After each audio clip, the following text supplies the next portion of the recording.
You know what you're listening to? Is that a trick question? It's the I Still Love This Game podcast with your host, Matthew Damian. He's an idiot.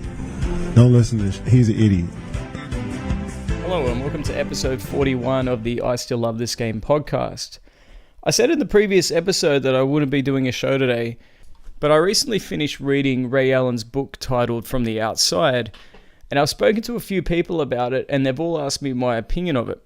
And instead of telling them individually, I've decided to do an informal book review. Now, I know that Dwayne Wade had a legendary performance in Game 2 versus Philly today, and believe me, we'll talk about that extensively in tomorrow's show, along with other playoff games and topics. But today's episode will be exclusively dedicated to Ray Allen's book. Now, please keep in mind that I did not make any notes or research during this review, so any historical mistakes are not intended. Also, another disclaimer that I probably should put out there. I've never been a Ray Allen fan. In fact, I hated the fact that he played so miserably in the 2008 playoffs until he reached the NBA Finals, where he stepped up his offensive game under the immense pressure of being guarded by the immortal Sasha Vujacic. I don't begrudge any player that chokes, but I do look at people differently when they're clearly delusional, and that's what Ray Allen, or Round, as he describes how Sam Cassell would pronounce his name, was whenever he talked about his playoff performance in 2008. I also wasn't a fan of him going to Miami, Boston's rival, after the Celtics had pushed the Heat to a Game 7 and had two chances to eliminate Miami. You might think that, hey, maybe I'm a Boston Celtics fan after hearing that, but I'm really not one of them either. I just thought it was a low move to leave the Celtics for a perceived lack of respect due to the fact that they wanted him to come off the bench and only $6 million a year was offered to him. But then he went to Miami for $3 million a year, which was half of what Boston was offering him. And guess what? They gave him a role off the bench. So I bought this book with every intention to keep an open mind for Ray Allen, but little to no expectations that my opinion of him would actually change. I was incredibly surprised by what I read though. Allen starts his book by talking about his childhood, and more specifically being in a military family. Now, my fiance is actually part of the US military, and I've spent a little bit of time around them. Generally speaking, they absolutely are a different breed of people. Their discipline and their pride in work far surpasses that of regular civilians. They can also take themselves far too seriously at times, which is another criticism you can level at Ray Allen, but I digress. It wasn't surprising to hear that Ray Allen came from a very structured environment with military schools overseas. But what was surprising was the amount of poverty he endured growing up when he was back in the United States and living in South Carolina. He also discussed issues he had being in a large family where his father was deployed around the world and not enough money to go around within the family to live comfortably. This is where my perception of him changed. Because even though Allen was dedicated and loved basketball, he had his priorities set straight from a very young age. Family and life will always be bigger than basketball, and Allen didn't get caught up in the bubble of the basketball world by placing the game on an elevated stage of importance. This is an important piece of context to understand the difference of opinion between him and his ex-Celtics championship teammates, but we'll get to that in a minute. After an impressive, but not entirely dominant, or at least not as dominant as some of the other players of his class, high school career, Ray Allen was not as highly recruited as you might have thought. North Carolina Tar Heels coach, the legendary Dean Smith, called Allen to inform him that he felt he was, quote-unquote, a hell of a player, and he thought he would, quote-unquote, have a hell of a career, but was not interested in recruiting him because they already had Jerry Stackhouse. Now, what a classy move by one of the most, if not the most, respected coaches in the history of the game. Now let's compare that to an incident with Stephon Marbury, where at an AAU camp, Stephon approached Ray Allen after Ray Allen didn't make the AAU All-Star game. "Yo," Stephon said, "I saw you play all week. You're better than they are." Allen responded with, "What am I supposed to do? Run down the floor and tell them to put me in?" From the look on his face, that's exactly what he thought I should do. I'm not going to lie, that interaction had me in tears, and even reading it back then, it still cracks me up, because I can totally buy into Marbury saying and responding in that fashion. Allen goes on to discuss what went into his decision to play at UConn over Kentucky, and how a couple of seemingly innocent situations involving Jamal Mashburn and Rick Pitino waving at Allen instead of going out of their way to say hello made him question his worth to those schools. It's at this point where I started to relate to Allen a lot. I too look to actions rather than words to determine what a person's true intention is. Ray Allen's maturity and work ethic, along with exceptional athletic talent, led him to become one of the more sought-after players in perhaps the deepest draft class in NBA history. He would be drafted 4th overall by Minnesota, and seemingly was going to pair up with Kevin Garnett. Does that name sound familiar when talking about Ray Allen's career? Instead, he was traded for the aforementioned Stephon Marbury to Milwaukee. It's ridiculous how small the professional basketball world is. Milwaukee underachieved in his first 2 seasons before they brought in George Karl, a coach with an outstanding regular season resume, but extensive baggage from Seattle. In the first 3 seasons under Karl, Milwaukee made the playoffs. Since 2001, the franchise has not enjoyed sustained success of making the postseason 3 straight seasons. Allen talks about their run to Game 7 of the conference finals and how he felt the league wanted Allen Iverson and Philly in the finals more than Milwaukee. And he points to the free throw discrepancy as evidence for that. I wonder if he feels the same way about the 2008 championship and the amount of foul shots the Celtics took in comparison to the Lakers. No? Okay. Allen then discussed how Anthony Mason sunk the Bucks the next season, which led to George Karl calling out players publicly and questioning their motivation and desires. It should be noted that Ray Allen has done the same thing throughout his career with certain players, whether it's Glenn Robinson or, of course, Rajon Rondo in Boston. So it's not hard to see the contradiction here. Allen was traded to Karl's old franchise, the Sonics, for Gary Payton. Payton played in less than half of a season in Milwaukee, while Allen had his best individual seasons of his career in Seattle.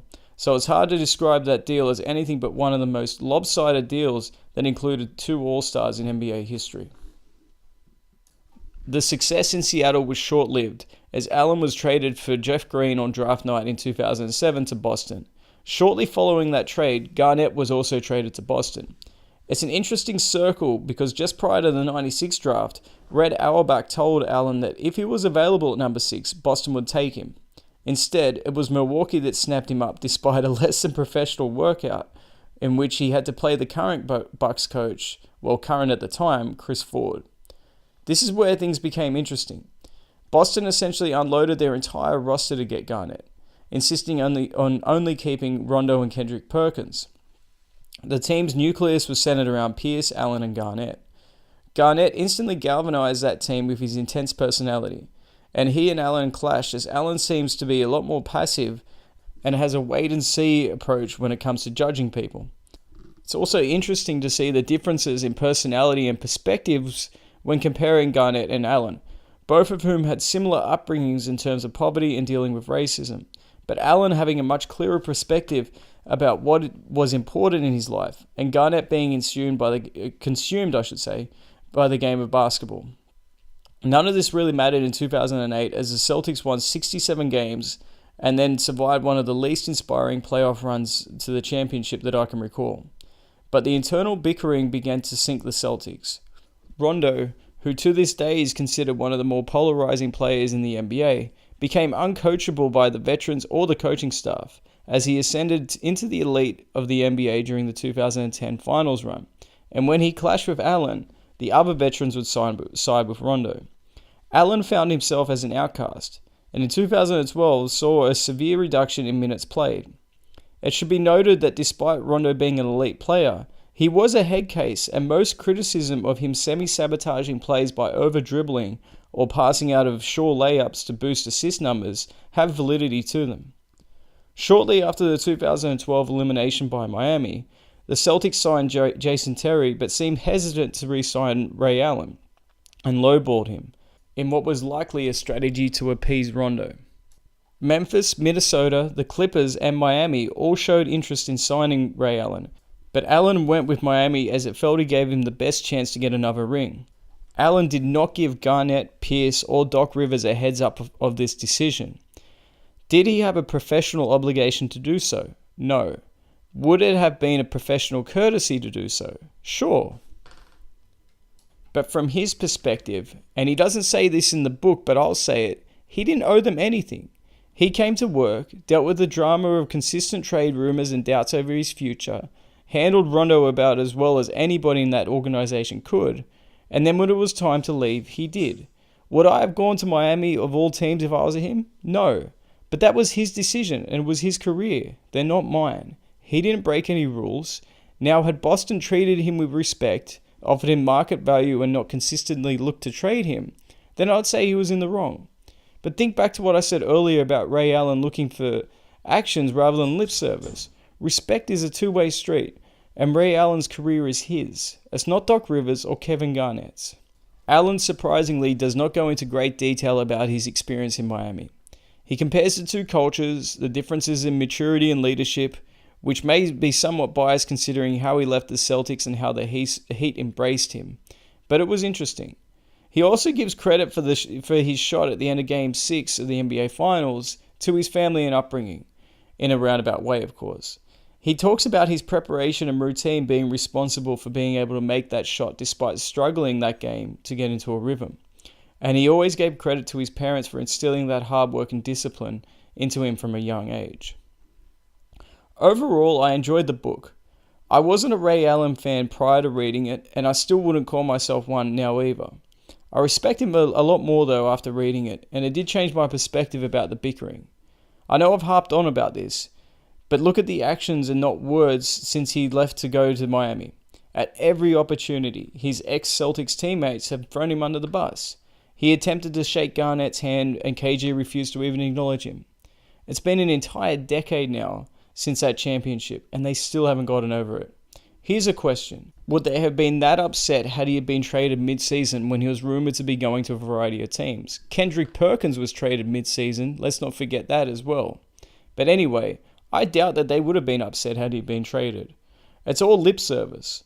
Ray Allen has moved on and gotten over it, and it's time that they did as well. Look, I give the book 4 out of 5. It's well written, and honestly, the only criticism is that it's a little short. Just like this book review / podcast episode's a little short as well. Look, I expected this episode to go a little bit longer than what it is. I'm currently reading Bernard King's book, so I'm happy to do a book review of that. I'll actually make notes as I'm reading it rather than just make dot points and then talk for 15 minutes about those dot points.